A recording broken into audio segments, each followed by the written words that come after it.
With week 9 already started Thursday night, and the Carolina Panthers looking to gain some momentum before they take a trip across the pond next week, the Panthers welcome in a longtime division rival that they've already faced earlier this year with horrible results, hoping to gain some kind of kickstart that can hopefully trying to gain some kind of positive momentum as we approach the end of the season and possibly the number 1 pick.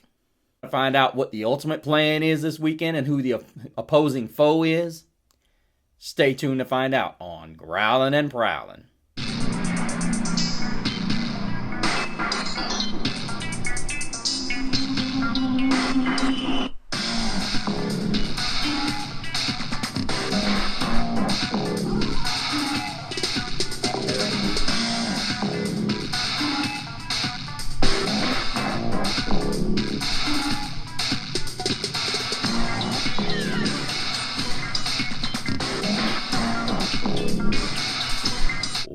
Welcome back, Prowlers. Thank you all for joining us yet again. As you know, I am Mr. CeeLo here. And we are over the halfway mark. And for many of you, this is not a good place. But for me, I always end up looking at the positives on everything. I look at the silver lining of things. And as some of you do as well, as I will get to a comment was made on Carolina Panthers zone that made who made as the comment on Carolina Panthers zone, which is a Facebook group that I am affiliated with. And it was in response to Panthers fall to Broncos, but offense and Young showed fight. Robert is going to share the spotlight with a gentleman named Kenny because both of these comments are so relevant. And guys, as I've said many times, if you comment on the actual show, you will definitely become that. That is a lock spot. But if you comment on the group and I enjoy the comments that you make within the group and I use it, I will definitely add you as the fan of the show. But Robert said, let Young play. We need to know precisely what he is here. 1-17 is really irrelevant at this point. Sad face. And I agree with you, Robert. But at the same token, many of you are having a negative reaction to the way Bryce played last week. And I think Julian Council over at Locked On Panthers had the perfect answer to what we saw. Because in the second half, people are going to say, like that knucklehead Chris on 99 The Fan said, all those yardage they got were irrelevant because they were out of hand. No. Denver was trying to shut us down. They were not out there to play no games. Because if that were the case, that touchdown pass that Bryce was going to throw to Coker, he wouldn't have made such a wonderful play on it. And I'm referring to the DB for the Broncos. It was a phenomenal play. He was beaten. But Bryce underthrew it, and Coker was unable to squeeze it. But as so many people have alluded to, that Bryce was stepping into the pocket more. But here's the issue. Now he's stepping into a pocket that is not as efficient as the one he was stepping into week 1 and week 2, with Corbett being down. And in this week, he's going to have to go without Ike Ekwonu, which, as I said, Ike's been up and down all season. We've got a decision to make on him. Is this our franchise left tackle?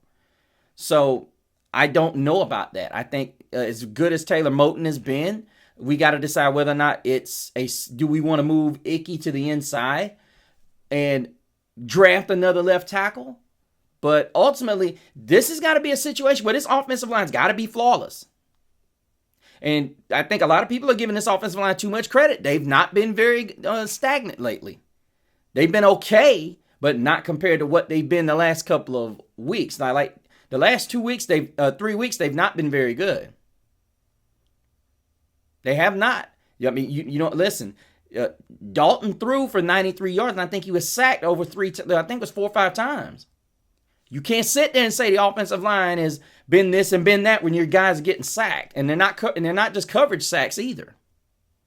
And then you got to take into account Canellis waited until we got out of hand and said, oh, let's take our shots. Heck, we're behind anyway. Maybe if Canellis decides, hey, let's show these guys we'll throw it down the field. You can't go into a game at 1-7 or at the time 1-6 thinking we can't throw interceptions. Because the reality of it is teams are sitting on, and I call it squatting. They're squatting on the short road, the routes. You got to get some guys that are going to run down the field. And the beautiful thing, what I saw about Coker and even a couple of times with Leggett, is I saw back shoulder throws. Listen, I'm tired of everybody in Panther Nation overlooking Mingo. Look, we're not Pittsburgh. We're not Philadelphia. We don't need to be a fan base that boos our players out of the place.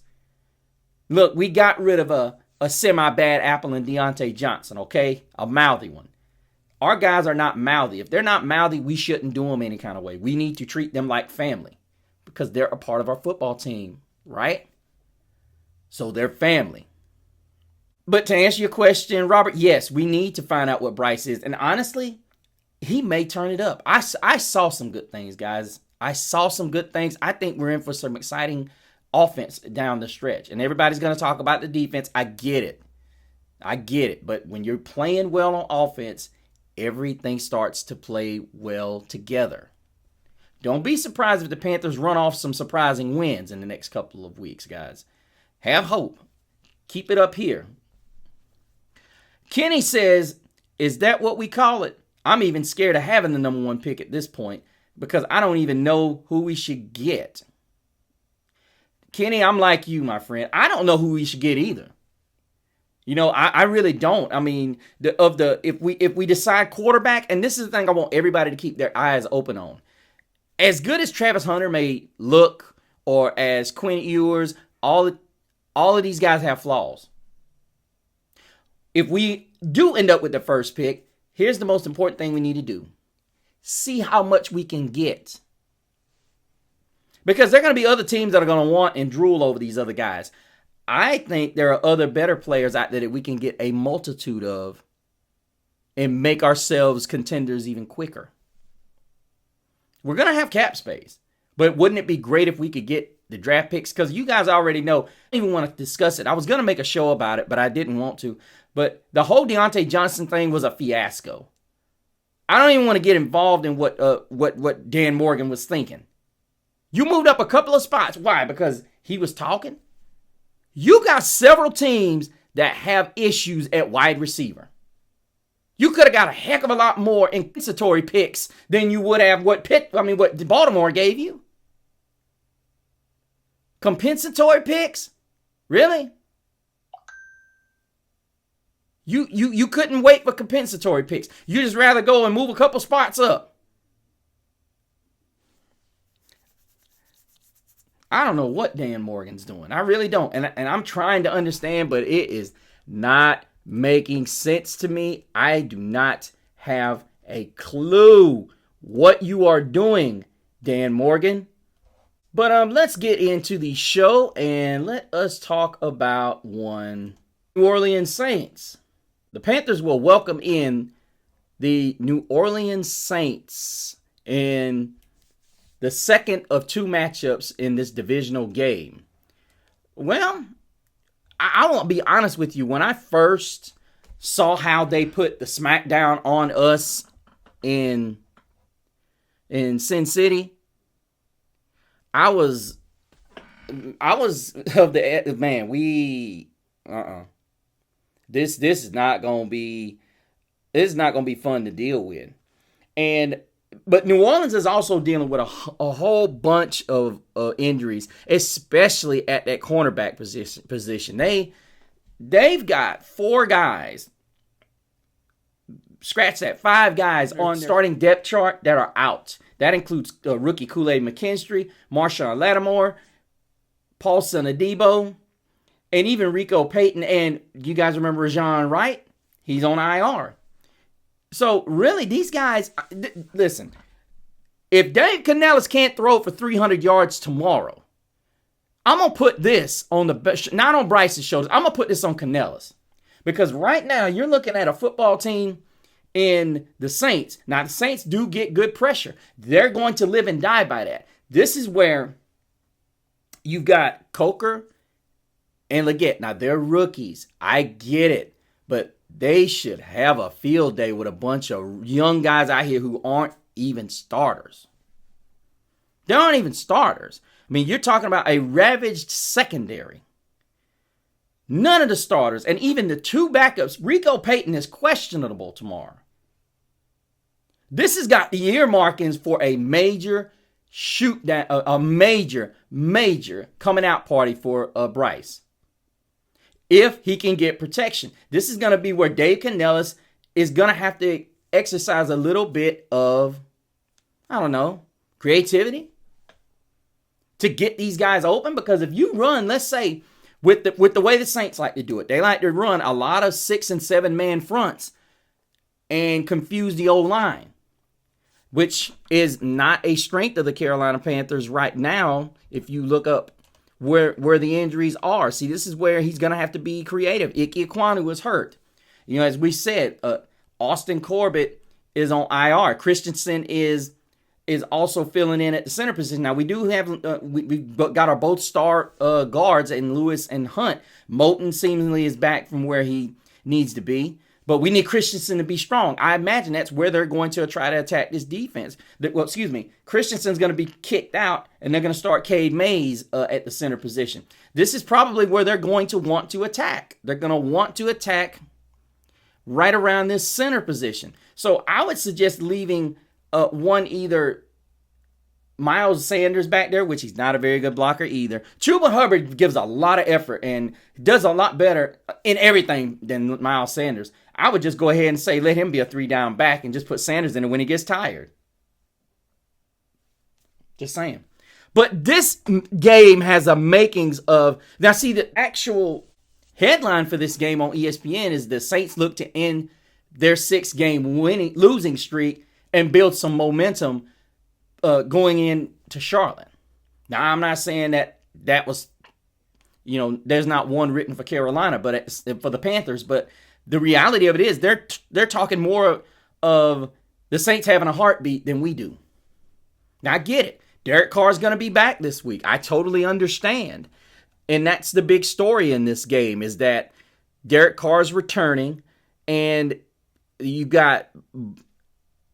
Most of their weapons are going to be in, except Rashid Shaheed, who had a big game at Week 1 massacre. But you got Cedric Wilson, who's questionable. Olave had a bunch of targets with both Jake Hayner and Spencer Rattler as quarterback. So I would, and this is where Coach Ivero's got to. We cannot let this guy carve us up. There's nobody else that can beat us on this team. I know a lot of people are going to say, what about Taysom Hill or Foster Moreau? Okay. Those guys don't strike fear in my heart. Alvin Kamara does, but not like Chris Olave. And I think we need to be able to, and this is where Coach Avero's got to do one or two things. I would put Mike Jackson over there. I would shade Mike Jackson over there along with Xavier Woods. One of the two. I would more than likely it would be Xavier Woods because I trust J.C. Horn shutting down whichever second option that the Saints could throw at us, whether it be Mason Tipton or Jermaine Jackson or Marquez Valdez-Scantling or even Cedric Wilson. Because there's nobody else on this roster that scares me. And honestly, when you look at putting two guys on it, Derek Carr's going to have to force this football. And that's what you want. But we already know they're going to move Chris Olave around. They're going to try to get him in as many mismatches as they possibly can. So my whole attitude is going to be, since you got J.C. Horn playing one side, whenever Chris Olave comes over there, then he's one-on-one. I'll admit that. Let him stay one-on-one. But when he goes to that opposite side, shift the coverage. The coverage stays. You get a linebacker playing underneath. You change out of it. I don't care if you're blitzing. You change out of it. Change out of it. Let the linebacker, you go zone. You go linebacker underneath, corner on the inside, safety over the top. You bracket this guy. Limit his opportunities to hurt you. Because what happens is if Derek Carr is sitting there looking and you got a haul out blitz coming from the backside, and that would be great if Avero brought a heavy loaded blitz from the opposite side that Olave was coming on. Because majority of the time, that's where he's going. He is going to Olave. With that being said, the other thing that I think was huge last week was when the Panthers, now a lot of people are going to chastise me for saying this, but I honestly felt like the defense for the Panthers got better even after they got 28. Now, a lot of people are going to say, well, that's because the game was over. The game really was not over. I mean, you take away that, if Coker catches that touchdown pass, I know the other touchdown was late in the game, but you're talking about, it becomes a game. And then I look at the aspect of, had Canellis decided that we were going to throw it down the field more than just that one time, when the game was still within hand, maybe, just maybe, that could have been a different result. But I'm hoping that Canellis saw something this week in Bryce and we start taking our shots. To me, looking at our offense, we are going to be without Adam Thielen again. As you know, we already have Deontay Johnson traded off to the Baltimore Ravens, which I still don't understand that move. I understand why we moved him. I just didn't understand the compensation. So I don't want you guys hitting me up saying, well, we had to get rid of him because, well, we did. But you look, the closer you get to the trade deadline, guys, the more value he accumulates. Because other teams are going to look at it and say, we got to have him. This is a year that we have teams that have wide receiver needs. Houston definitely has a needed wide receiver. You can't deny that they don't have an issue there. Tampa Bay has a wide receiver issue problem. And these are teams that are competing. These are teams that need help at that position. And you could have gotten him there. Tampa Bay, I know what people are going to say, trade him within the division. We're not in competition with them right now. Where are we? Where are we? Oakland needs one, even though they're bottoming out. I mean, they're not totally out of it, but just saying, you guys. As for the game, I'm looking at this game, and I'm going to give you, if you guys watch my Gridiron Gab Pro Style game, you guys would see I made 2 predictions on it, and my prediction with the circumstance was correct. Although Houston did run the football efficiently in the first half, they haphazardly ran it in the second half, and that's what cost them in that game. But I am going to give you something different. And also, while we're talking about it, DJ Johnson is questionable. And Nick Scott got placed on IR. Jordan Fuller's on IR. Still waiting on my man Mari Barno and DJ Wanham to come back. They're out, but they're saying that they're practicing. Jamie Robinson is out again. Sam Franklin was active is supposed to be active for this game. So it's good to see he's back. So Damani Richardson will be starting at strong safety yet again this week. As we say, Shaw Smith-Wade is now the official starter at the nickel position. Trevin Wallace has still been absolutely a revelation. I give Dan Morgan all the credit in the world for finding this guy. He's very good. I think he's going to be a star. Yeah, and outside of that, we look relatively healthy. And as I said, question designation next to Xavier Legette's name.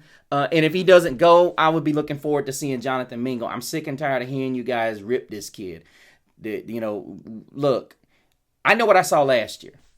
And that's the thing, guys. A lot of times when you're in a bad season, you just get to a point where you're just staring at one guy. His numbers remind me so much, and this is a lot of you guys are not going to like this. His numbers remind me so much of Terrace Marshall's numbers. Because this is the guy that caught, I want you guys to pay attention to this. This guy that caught 43 balls last year. 43 balls.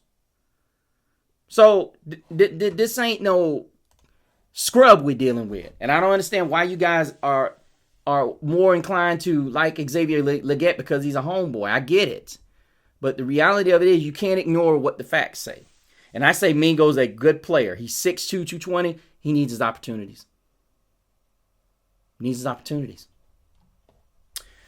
But as far as the game goes, I've got to go with my Carolina Panthers this week, you guys. And I'm going to tell you why. The keys to the game. Get pressure on Derek Carr.